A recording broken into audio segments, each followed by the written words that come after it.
Bueno, el taller de imaginería fue donde me llevaron a formar parte de un equipo de doradores y policromadores, que era a lo que se dedicaba mi maestro.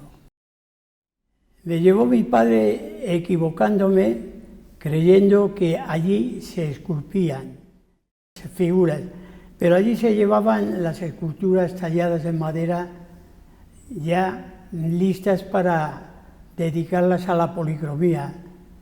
Y ese fue el primer chasco que yo me llevé, pero no obstante, los padres mandaban en aquella época. Yo tenía 13 años y obedecía todo lo que se supusiera que iba a ser beneficio para mí,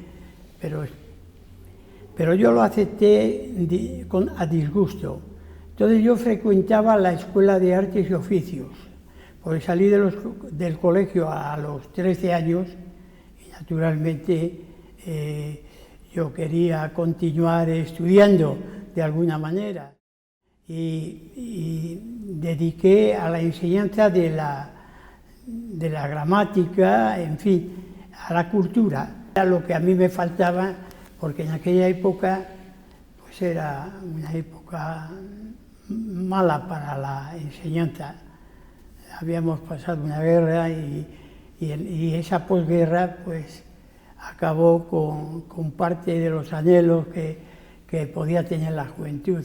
La cuestión era tener un trabajo para olvidarte de todo lo demás. Pero yo, no obstante, mi afición me llevó al Círculo de Bellas Artes muy temprano. Con 14 años ya me colé en una clase a la que había que pagar, naturalmente, pero como yo recuerdo que no tenía un duro en aquella época, pues me tenía que esconder del bidel para poder medrar en aquella clase. Bueno, luego ya aprendí que dándole un abono de 4 o 5 pesetas hacía la vista gorda. Entonces, así me pasé hasta que un vocal del círculo vio que mi tarea era llegar siempre deprisa, aprovechar todo lo que podía, y me dijo un día: «Tú, chaval, ¿quieres una beca?». Yo le respondí afirmativamente, y a partir de entonces tuve una beca donde podía entrar gratis a la clase de dibujo, y luego todos los años pues se hacían como una especie de examen en la cual se trataba de hacer un dibujo de tamaño natural, y a través de él, si creían oportuno, te daban una beca, y así anduve con una beca hasta muy adelante. Alternaba con mi trabajo, claro, salía de mi trabajo y me iba rápidamente al Museo de Reproducciones Artísticas, que entonces ahora ya no es, lo trasladaron a la ciudad universitaria. Y allí dedicaba un par de horas para el dibujo de estatua, y de allí me iba al Círculo de Bellas Artes, lo cual tenía ocupado prácticamente todo el día, ¿no? A las 7 de la mañana me levantaba para ir al taller, que lo tenía muy cerca, y así sucedía un día y otro, hasta que al cabo de algún tiempo yo deduje que lo mejor sería cambiar de trabajo. Y tuve ocasión de irme con el escultor granadino, que entonces estaba muy en boga. No recuerdo ahora cómo se llamaba este escultor.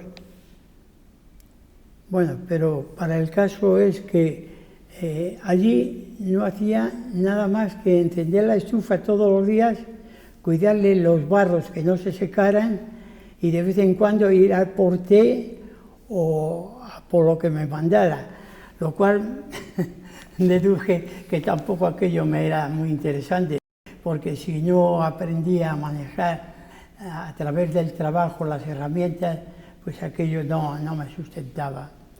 Y me volví al trabajo que ya conocía, que por lo menos allí ganaba un dinero, aportaba a la familia, que era muy poco, porque entonces se pagaba con reales, como aquel que dice. Y bueno, esto es lo que ocurría por aquel entonces, pero esto ya terminó, llegó un día, ya pasando algunos años, en que yo deduje que lo que me tenía que dedicar era a la escultura. Y entonces tuve mi lucha con mi familia, sobre todo con mi padre, que pensaba que lo más importante era aprender un oficio para el día de mañana, en fin, esas preocupaciones que existían en aquella época, sobre todo de una existencia precaria. ¿Y qué más puedo contar de entonces? Pues nada, traté de visitar escultores con la finalidad de poderles ayudar y que obtuviera alguna especie de dádiva, o vamos, más que, no sé cómo expresarlo, que pudiera sustentar con el sueldo que dejaba de ganar, pues que a través de mi trabajo pudiera mantener para que mi padre y mi familia pues no notaran esa ausencia. Bueno, tengo que decir que yo, dentro del taller de policromía, llegué a tener pues cierto carisma, porque como yo dibujaba y el maestro que tenía era un especialista del dorado y de las técnicas, pero desconocía la parte artística. Entonces los estofados, que era cuando a una imagen después de dorada se pinta y se raya la pintura para obtener unos dibujos determinados, aquello lo hacía yo con máxima facilidad. Para mi maestro era un gran alivio tener un aprendiz que hacía trabajos de oficial, ¿no? Entonces yo aprovechaba esta circunstancia para, como yo no tenía taller ni tenía dónde trabajar, pues después del trabajo le pedí a mi maestro que si yo podía continuar en el taller, pero haciendo mi labor de escultor, ¿no? Allí me llevaba, pues, a personas conocidas, amigos, a los cuales les hacía retratos. Yo hice retratos, bueno, pues, no voy a decir por cientos, pero más de 50 retratos me hice por aquella época, porque todo el que se presentaba para ser retratado, yo lo fusilaba, vamos. Era una cosa curiosa. Era una afición que me llevó a tener el taller casi mitad y mitad para mí y el resto para mi maestro. Esta circunstancia me hizo que el taller no era ya tan desagradable, puesto que me permitía participar de él de forma personal, ¿no? Hasta que un buen día, pues, tuve la ocasión de conocer a un escultor que me encomendó una tarea, y como yo había ido haciendo mis cosas y mis tallas aparte, pues llegué a tener un dominio de la talla en madera que me proporcionó eso una forma de vida para la que yo trabajaba para escultores que me solicitaban, ¿no? Y ya en esa perspectiva yo abandoné mi trabajo como policromador. Y así transcurrió un día, otro día, hasta que, bueno, pues vino la exposición de Primavera al aire libre, que recuerdo que Álvarez y Juan Genovés me dijeron que estaban promocionando una exposición al aire libre y tal, y me adherí al grupo, éramos 7, que íbamos de ayuntamiento hacia el retiro donde estaba el representante de jardines, no recuerdo ahora cómo se llamaba, para que nos dieran la concesión de tener un pequeño territorio donde podíamos exponer nuestras obras. Recuerdo que aquello se llamaba la casita del pobre y del rico.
Aquello fue tremendo porque con la falta de espacio que yo tenía, porque tenía que asistir a mi trabajo habitual y a veces haciendo horas extraordinarias por la situación de la cercanía de la Semana Santa, esto suponía pues un trajín tremendo.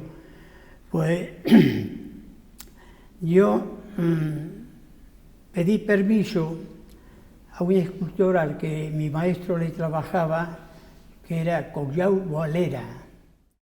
Él tenía un sótano, pues le pedí que me prestara el sótano para ejecutar aquella escultura.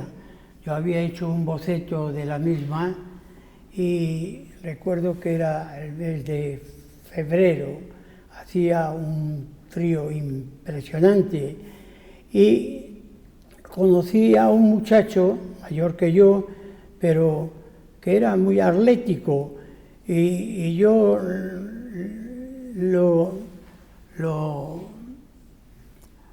puse tan alto en su estima que se prestó a posarme de forma gratuita, porque era la única forma de poder hacer una escultura con modelo.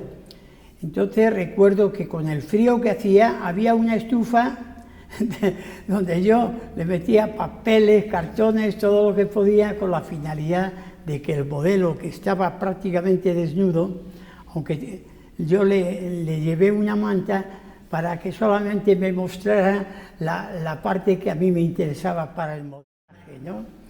Aquello fue tremendo, porque tuve un disgusto muy grande cuanto a que después de la realización de la escultura en barro, procedí al vaciado de escayola para poder de esa forma trasladarlo. Es la única forma que tiene el escultor para que el barro con armadura y eso es inamovible, ¿no?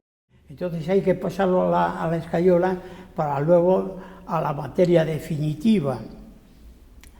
Bueno, pues tuve la mala suerte de que como aquello era un sótano lleno de trastos y de hierrajes, y pues al mover la escultura una vez vaciada se me quebró y tropezó con unos hierros y se me partió el borde, de tal forma que aquello fue una hecatombe, porque tuve que reconstruir trozo por trozo hasta constituir el molde, el negativo, para luego pasarlo al positivo Y de esa forma, bueno, el calendario se prestaba a que yo tenía que andar muy presto para poder llevar la escultura con la fecha prevista, porque había un tiempo de admisión para la obra. Y recuerdo que como no me daba tiempo, tuve que cargar en un carro todos los trozos de escultura fragmentados y pedir permiso para que me dejaran una semana para ir allí a la sala al Palacio de Cristal y montarlo y demás. Recuerdo que por aquella época estuvo también trabajando un artista mayor que yo, naturalmente yo tenía en aquella época 20 años. Y recuerdo que hizo una bailarina, no recuerdo el nombre de aquel escultor, pero era un pensionado en Roma. Y allí nos conocimos, yo con mi obra a trozos, que llegué a reconstruirla perfectamente. Y lo que me sorprendió hoy en día es que fui admitido, porque era una exposición donde había un jurado de admisión. Y eso es lo que hoy en día me sorprende, cómo yo pude hacer una obra en la que en una exposición nacional pudiera asistir.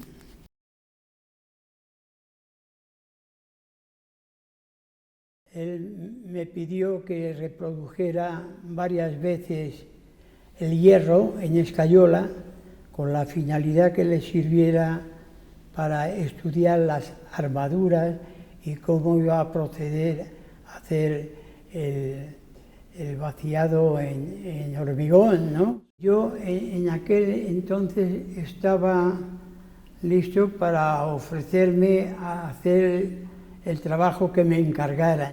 Yo no he trabajado a sueldo, sino que esporádicamente me encargaban la reproducción o la ampliación de una obra y yo la ejecutaba a mi manera. Siempre tuve la suerte de que no me fijaran modos ni formas de ejecutar, pero con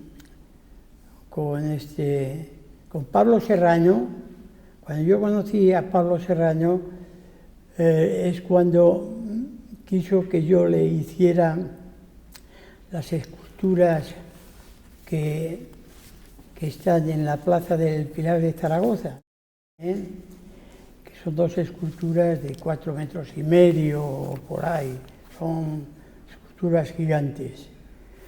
Entonces me dijo cómo iba a proceder y yo le dije que dada la dimensión de la escultura, modelarlo en barro en una época de calor y demás, pues que era un poco arriesgado, porque solamente el mantener fresco el barro llevaba mucho tiempo. Y le dije que se podía proceder a hacerlo de forma directa en escayola. A él le pareció muy bien y me dio carta blanca para que yo procediera como quisiera. Y así lo hice, de tal manera que debió de quedar tan entusiasmado que me encargó la otra pieza. Y así sucesivamente fui adquiriendo hacia él una amistad y un compromiso de trabajo, ¿no?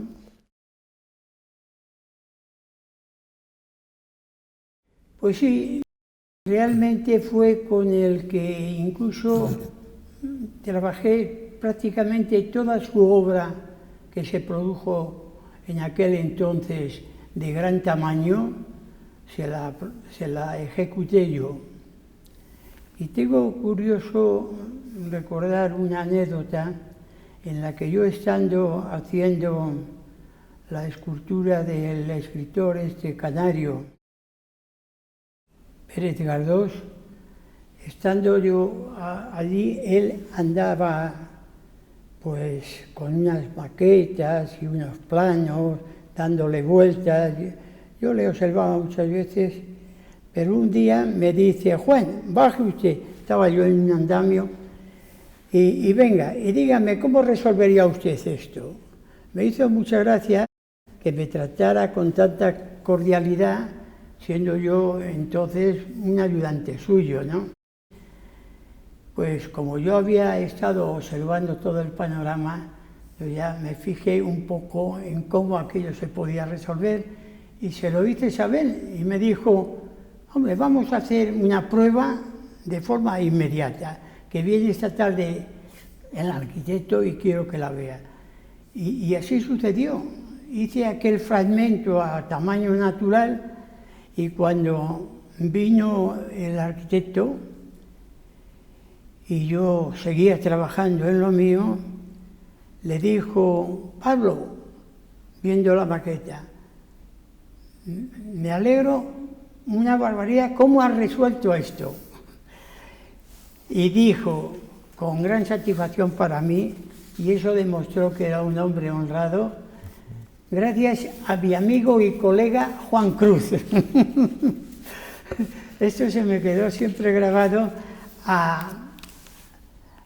en contra de cómo se portaban otros, que yo no voy a nombrar, por supuesto, pero trabajos que no tenían ni idea de cómo se podía proceder, y yo he procedido de una forma honesta, sin que ello quiera decir que yo me apunte un tanto, simplemente que cumplía con mi trabajo honestamente.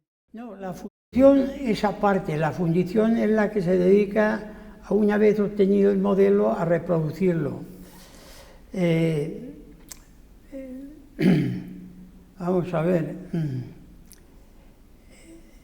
En realidad, la cantidad de esculturas que yo hice para esa promoción pues fue tremenda, porque el ayuntamiento nombró una junta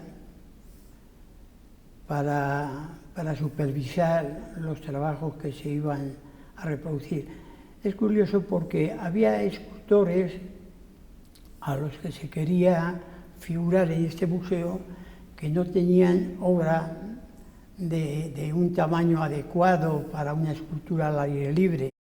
Entonces pensaron que aquellas maquetas o bocetos que tenían podían ser reproducidos con la finalidad de que adquirieran pues, el tamaño que verdaderamente debieran para la exposición.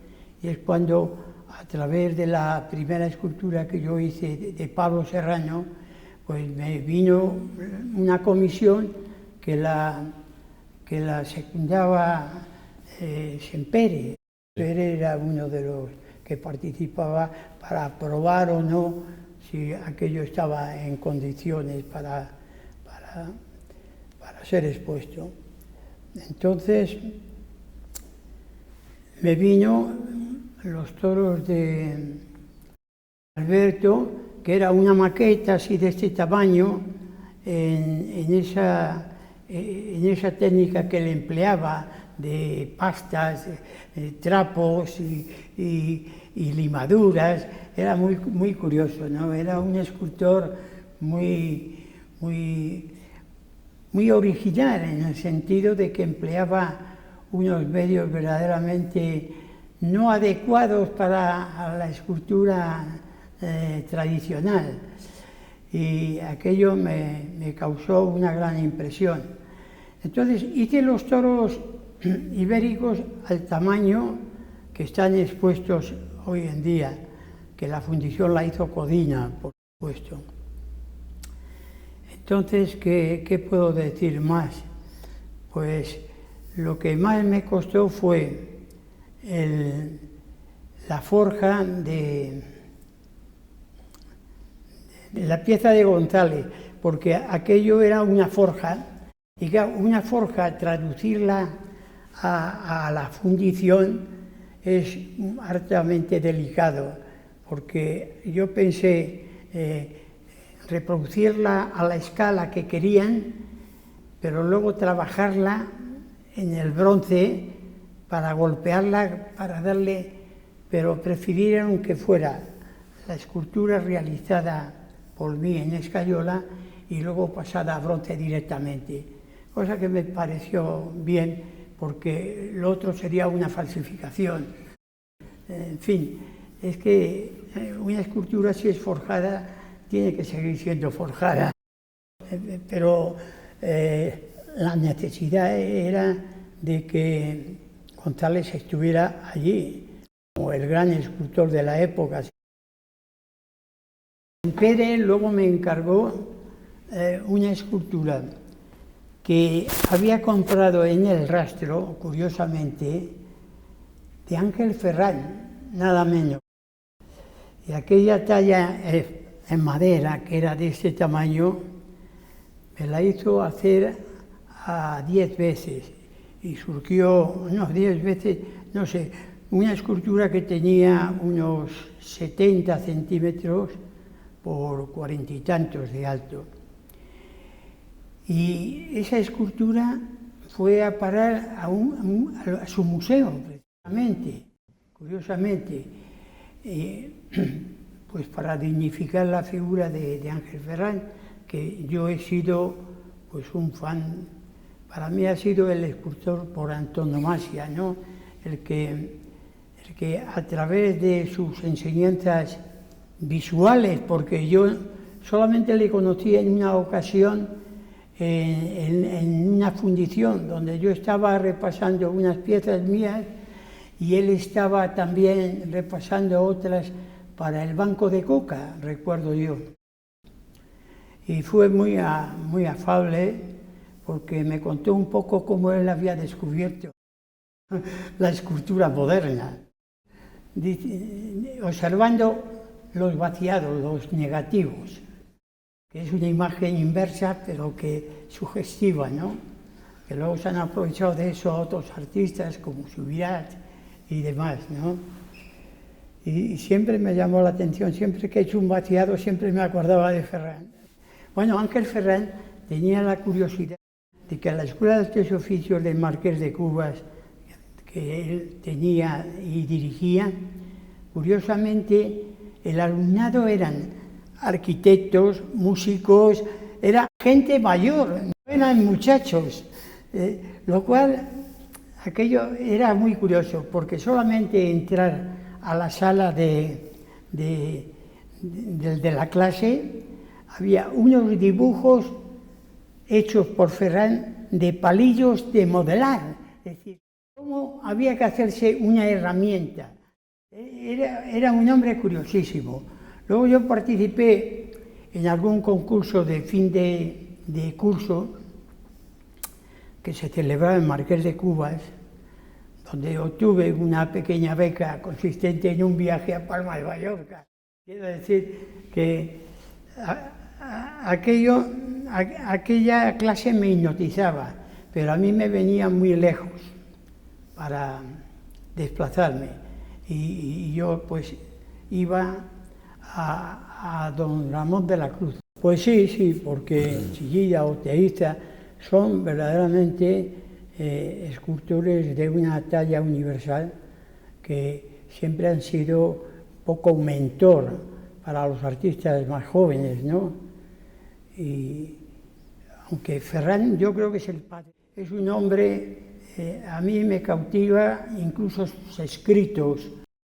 Era un hombre de una cultura y de una forma crítica que era impresionante. Yo, vamos,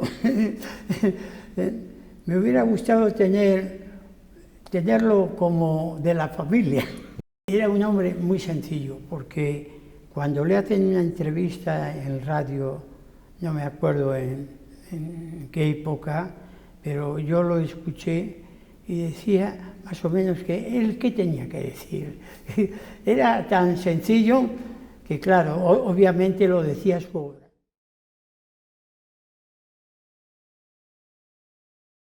Ella era una cabeza de una niña que, estando yo en el taller, vi pasar unos niños de colegio y me fijé en esa niña y iba con una señora, vamos, con una mujer joven pero mayor. Y le pregunté si podía venir al taller y que me sirviera de modelo, porque aquella cabeza me sugestionó. Y así fue. Me la llevaron al día siguiente con su madre y entonces quedamos para una fecha determinada que me sirviera de modelo y yo modelé aquella cabeza y la presenté, sí, efectivamente. Salió en una revista, por cierto, no me acuerdo muy bien qué revista fue, pero porque yo tenía aquella revista, pero como mi madre se apoderaba de todo lo que concernía a mí, luego se perdió todo aquello. Con Subirá coincidí en la fundición. La fundición era común de los escultores. González se llamaba, era un discípulo, por así decirlo, de Codina, que se independizó y fundía en competencia con su maestro, pues muy bien, y se ganó la simpatía de los escultores jóvenes y demás. Y recuerdo que allí conocí a Subirá porque fue cuando lo de la Virgen del Camino. Ganó el concurso. Y entonces con aquel motivo, pues lo conocí, tanto es así que hicimos muy buena amistad. Yo le presté un cochecito de niño, que yo tenía una niña, por entonces estaba casado obviamente y tenía 2 niños. Y uno ya andaba y entonces el coche ya no me servía. Y como quería venir la mujer a Madrid, pues me dijo que iba a comprar un coche y le dije, mira, no lo compres porque yo tengo uno y te lo regalo o te lo presto, en fin. Y a partir de entonces, como coincidíamos en la fundición, yo haciendo lo mío, lo suyo, pues me ofreció trabajo para que le ayudara. Y entonces recuerdo que le hice varias cosas, entre otras una escultura que está en Barcelona, pero que nunca la he podido saber exactamente dónde está.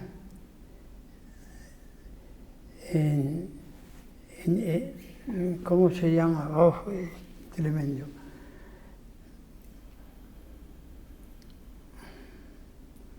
Bueno, recuerdo que es una escultura de gran tamaño, pues un tamaño de este tipo, ¿no?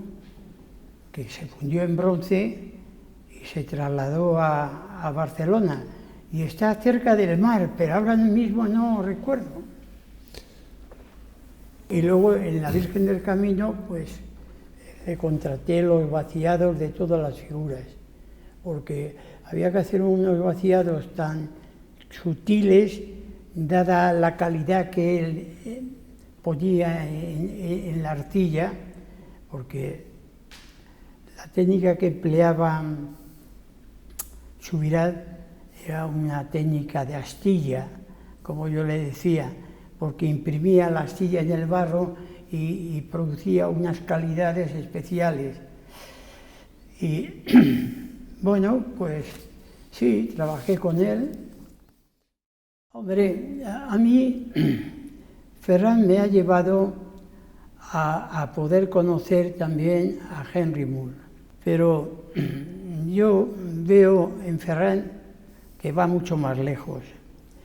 Lo que pasa es que no tuvo la suerte de marcharse de España en aquel entonces. Se quedó y aquí su escultura no creció, pero sus bocetos, incluso en corcho, magníficos, ¿no? Bueno, España tuvo la desventaja de haber tenido una posguerra infame, donde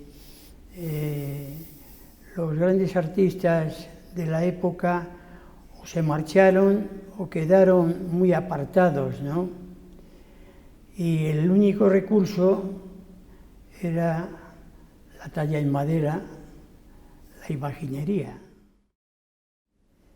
Y a eso se dedicaron incluso escultores de una gran categoría. como me falla mucho la memoria en cuanto a,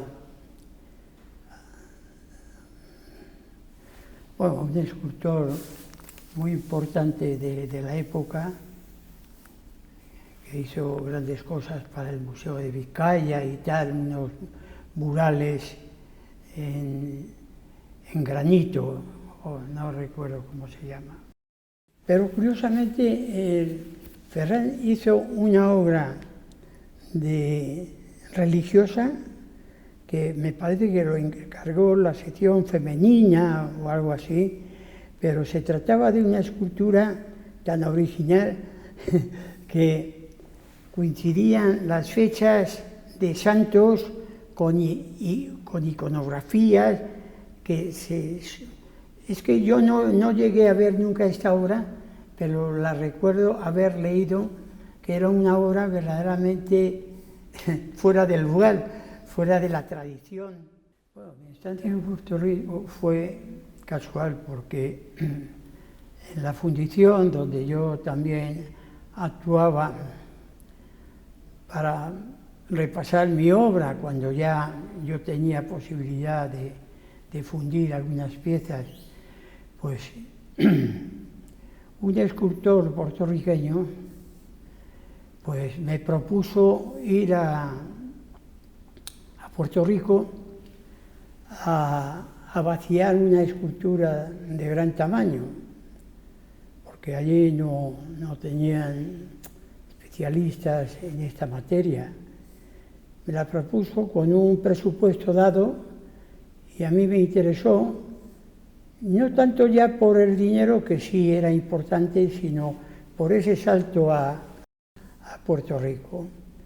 Y allí estuve pues supliendo a este profesor porque había ido a unos planes de estudio a Estados Unidos y quería dejar en su lugar a alguien responsable para seguir la clase al mismo tiempo que ejecutaba el trabajo para el que yo iba. Bueno, me tiré 3 meses después de hacer el trabajo suyo, hice algunas esculturas que tuve la suerte de vender a un ingeniero que su mujer tomaba clases precisamente donde yo estaba, en Río Piedras. Y tuve ocasión de quedarme en Puerto Rico, pero la verdad es que yo tenía familia y aunque me proponían muchas cosas, pero a mí Puerto Rico no me atraía. No me atraía porque no era Puerto Rico el de la colonia española. Yo estuve en una plaza en Puerto Rico y me parecía que me había trasladado a Andalucía o a Extremadura, es decir, había una condición, era todo, se conservaba el colonialismo vivo todavía, y era lo único que verdaderamente me emocionó, porque luego en la forma de gestual, la forma de tratar, era muy yanqui. Entonces yo estaba muy en contra de ese sistema, ¿no? Y no quise quedarme, pero me ofrecieron trabajo y dinero, pero preferí volver a España. Con una escultura que yo le llamo Ícaro II, resulta que yo hice esta escultura pensando en modificarla, pues había hecho el primer Ícaro, que es una escultura volumétrica, pero con oquedades ya, vaciando bastante el peso de la materia para darle más elevación, ¿no? Pero quise elevarlo más todavía y entonces hice un segundo Ícaro basado en el primero, pero lo corté de tal forma, siguiendo la técnica esta de una misma pieza cortada y vuelta. para darle más airosidad, porque la figura de Ícaro a mí me ha conmovido siempre como un individuo de liberación, de sacudirse el yugo que le sujeta, ¿no? En fin, ha sido hecho muchas esculturas basadas en este tema. Y entonces, a partir de ahí, es cuando ya vi que había abandonado tanto la figura, que dije, pues ya no tengo necesidad de ella. Y me abrí a este otro tipo de escultura que me daba más libertad y que me orientaba más al aire libre, es decir, me hacía sacar la escultura, aunque siempre he tenido la mente de que la escultura es para que la circunde un espacio y que juegue con elementos ya subsistentes, pues surgió este otro tipo de escultura en el que ya he vaciado las últimas oportunidades y ahora estoy pensando en usar la técnica, pero para un tipo de figuración, digamos, más humana, por decirlo de alguna manera.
La escultura figurativa tiene la ventaja de que el espectador, al estar ajeno al conocimiento previo de la estatua, que aunque le dé una luz u otra, siempre en la mente está la figuración, aquí la figuración no existe nada más que a través de los cambios de luz que se produce, en el sentido de que está sujeta a la luz solar.